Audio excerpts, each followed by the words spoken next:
Ayan, nahuli na sila. Bali siyam ang nahuli sa entrapment operation ng LTO. Pinag-utos ni LTO Chief ang pagsagawa ng entrapment operations laban sa siyam na membro ng Regional Law Enforcement Section personnel ng LTO Caraga dahil sa extortion sa Agusan del Norte. Ayan, at nahuli nga sila. Agad na pinag-utos ni LTO Chief Marcos Lacanilaw ang pagsagawa ng entrapment operation laban sa siyam na membro ng Regional Law Enforcement Section ng LTO Caraga kaugnay sa reklamong natanggap laban sa mga nasabing personnel hingil sa umano'y pangingikil ng pera sa mga driver ng truck sa Buenavista, Agusan del Norte.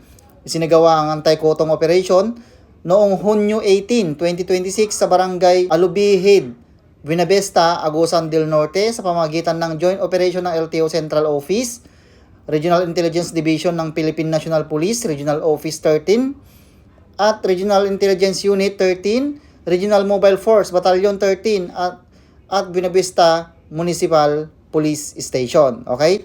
Batay sa paunang ulat, nahuli sa akto ang siyam na personnel habang umano'y tumatanggap at nangongolekta ng pera mula sa mga driver habang sinasagawa ang kanilang opisyal na tungkulin sa isinagawang operasyon. Na-recover sa ng mga otoridad ang mga marked money, iba't ibang halaga ng salapi, handle radio, cellular phones, traffic apprehension forms, at iba pang mga ebidensya na may kaugnayan sa kaso.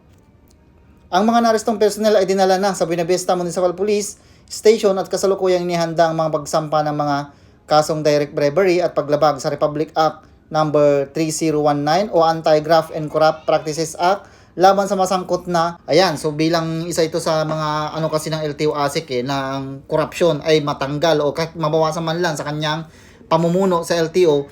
Kaya ito, bali marami-rami itong natimbog nila, bali siyam na LTO personnel sa law enforcement ang natimbog ng LTO o nangingikil sa mga driver.